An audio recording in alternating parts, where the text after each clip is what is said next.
Winter মানেই মেলা, সবখানে খালি মেলা বসে। তো আজকে একটা মেলায় গেলাম, আর এখানকার জিনিসগুলো দেখে আমার খুব ভালো লাগে জিনিসগুলো দেখতে। যদিও আমি কোনো কিছু নেই না এখান থেকে, কারণ এগুলো নিলে এগুলো পরেই থাকে, আমি কখনোই এগুলো ইউজ করি না। আমি ছোটোবেলায় এই ধরনের ক্লিপ খুব বেশি পছন্দ করতাম।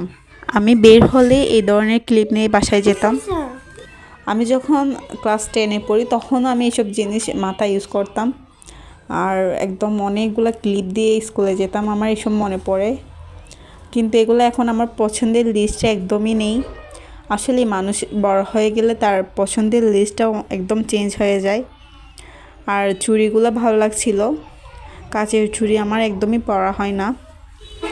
এই বারবার এই ক্লিপগুলোই দেখছি আমি। আর এখান থেকে এখন কোথাও গেলে মাহতাব সবচেয়ে বেশি এক্সাইটেড হয়ে যায় খেলনা নেওয়ার জন্য। আর ওর পছন্দের কোনো কিছুই না, জাস্ট এই গাড়িটাও নিবে। মানে ওর এই টাইপের গাড়ি কয়েক লক্ষাধিক আছে, মানে অন্য কোনো কিছুই সেই নিবে না, জাস্ট এই টাইপের গাড়িগুলো কেন জানি না পছন্দ করে। আর একটু ঘুরে ফিরে বাসায় চলে এসেছি, এই তো।